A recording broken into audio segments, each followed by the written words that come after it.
Okay, I just wanted to explain as quickly as possible how to fix up the seams if they get balked. So I've got this little example shape, which is just this little thing, and then in this one it's solid, it's all one shape,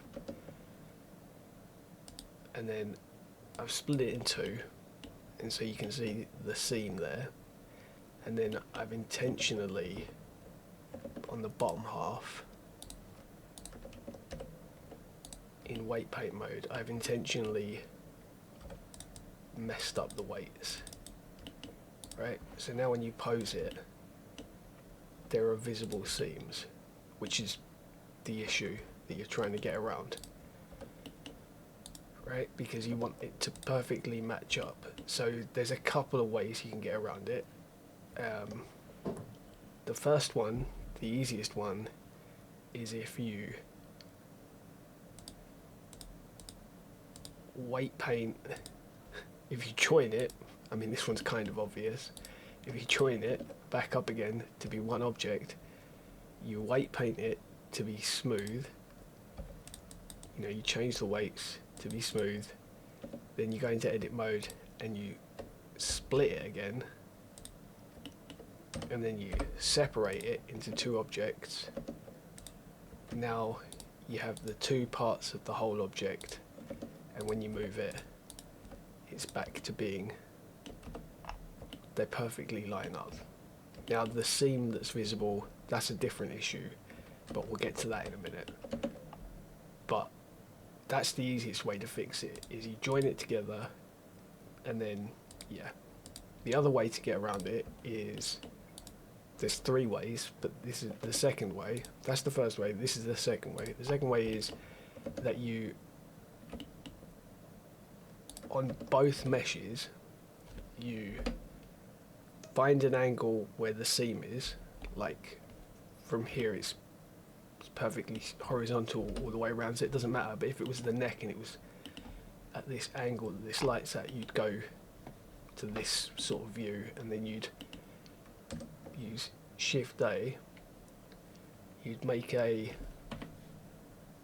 new group. I've called this one Seam Mask for obvious reasons, and then you paint it to be red around the seam and tapering off like this so that it doesn't affect here, and then on the bottom half you do the opposite with this, right? And so for this part, if you've got a copy of the joined mesh from beforehand, that's fine, but if you don't, you can just make any kind of mesh that has, you know, similar-ish topology.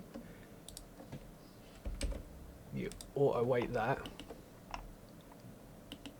so this should now have weights because it's been auto weighted to the thing. I can hide that because I don't need it, and again I'll show you just to prove that I'm actually fixing this, that if I stretch that over there, you can see this nasty seam here, right? So you go here, you go data transfer, I target that little, this one here, this, I'll call it the corset because that's what it looks like.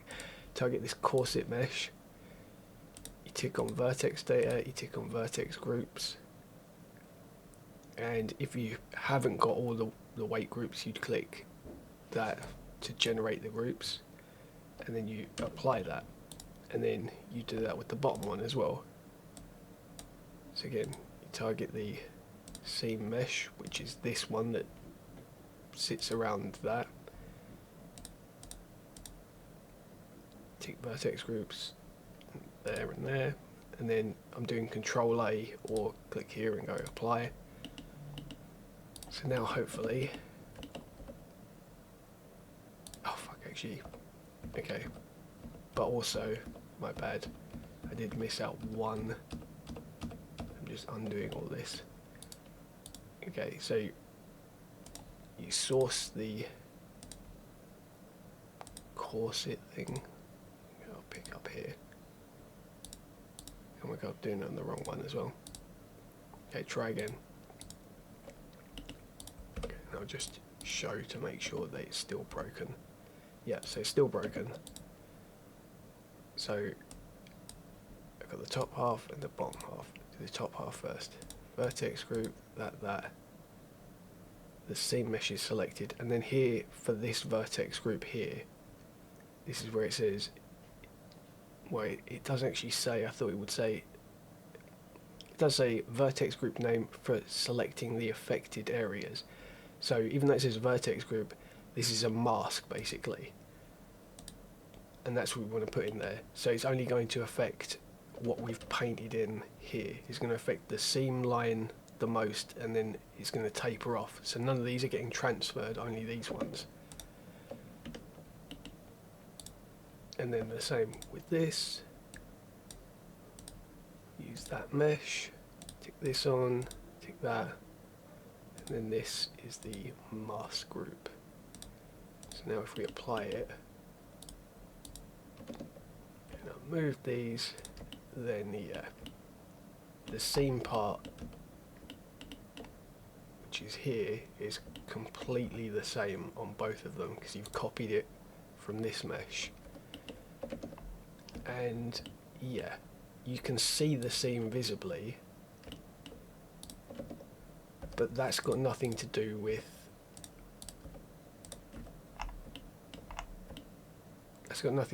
like weight painting, because as you can see they're completely on top of each other.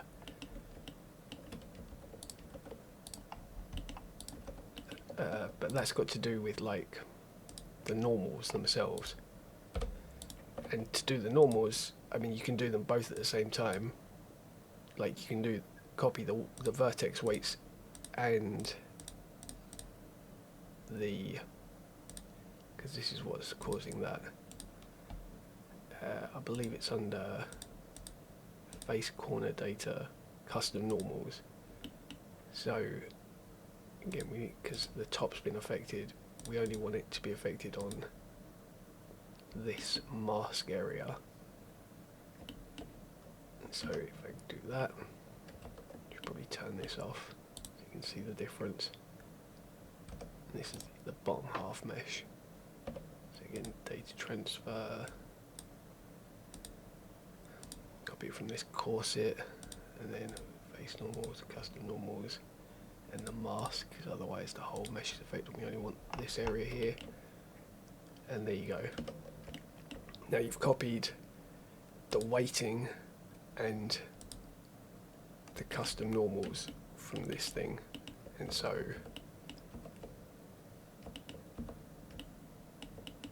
yeah, it looks like seamless even though it is not seamless. But this doesn't work in sort of all instances.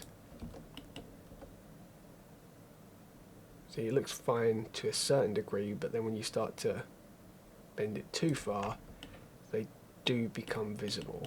And like I say, I don't think there's a way around this without using a custom shader, because these normals are these not like custom normals are sort of baked into the mesh now in this position in world space, I would imagine, because yeah, they're not following like what you'd want for average normals to create the seam. They work fine here, but well, I guess maybe they're not baked into world space, but like right here they're perfectly aligned, but then as the shape of the topology changes, so does their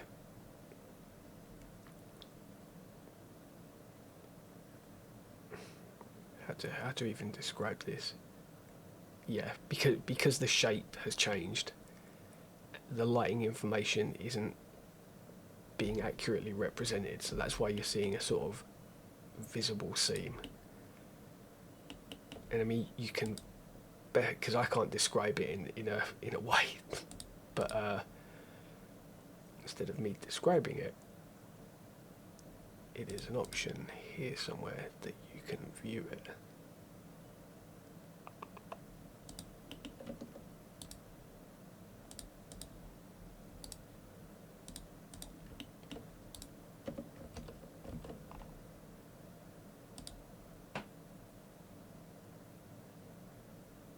I don't think it's possible to turn off wireframe completely. I mean, it probably is, but I don't know. I can get rid of the wireframe. And I got there as normals.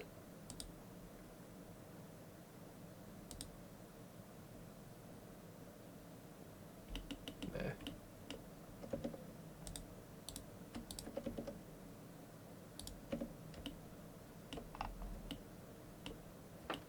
See, they're like split now. Whereas in order to get perfectly flat shading,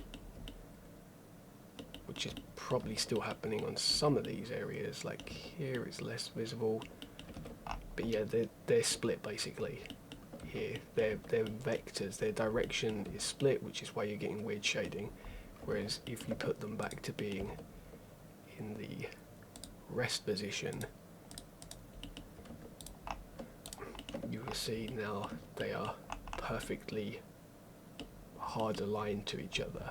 And the reason, and again, this is like I'm now going to undo this good work, but to show you why they look dodgy before you copy the normals from the seam one, is because, again, note that there is one line of blue lines here, right? And then if I clear this, and that's only cleared it on one of the meshes, if I clear it on both the meshes, you'll see, if I'd have done it in edit mode, you would have seen actually that they moved apart even more.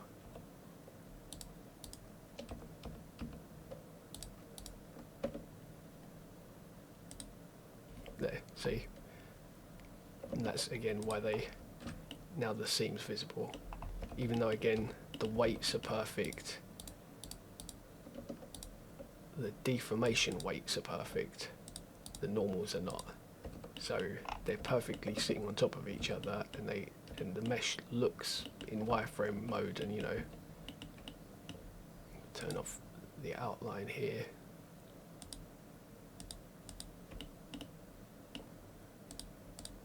Where's outline selected?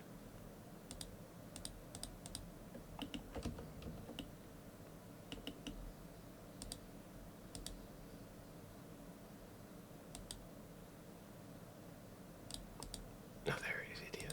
There you go. I mean, not completely perfect, but there it's not as bad. But yeah, that's because the normals. Anyway, I've kind of rambled on a bit now, but hopefully that'll... Oh yeah, and the third way is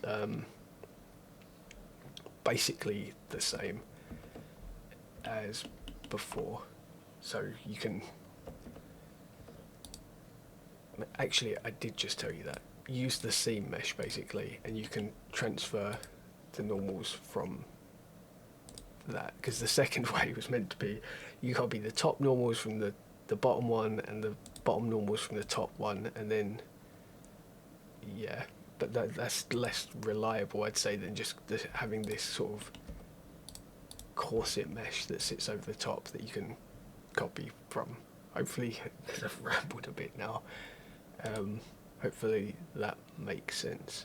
Actually, yeah, there was three. Jesus Christ, I'm terrible. So the first way is paint it before you split it, and then copy the normals, and then you have perfect weights on both sides of the seam, and you have good normals until it deforms. The second way is have a second copy of the mesh that is whole, and copy it from that. And the third way, I guess, is using this sort of thing, which is just a stand-in. Topology doesn't have to matter, it just needs to be sort of, you know, semi-decently weighted to how you... Oh shit, I turned off all the overlays.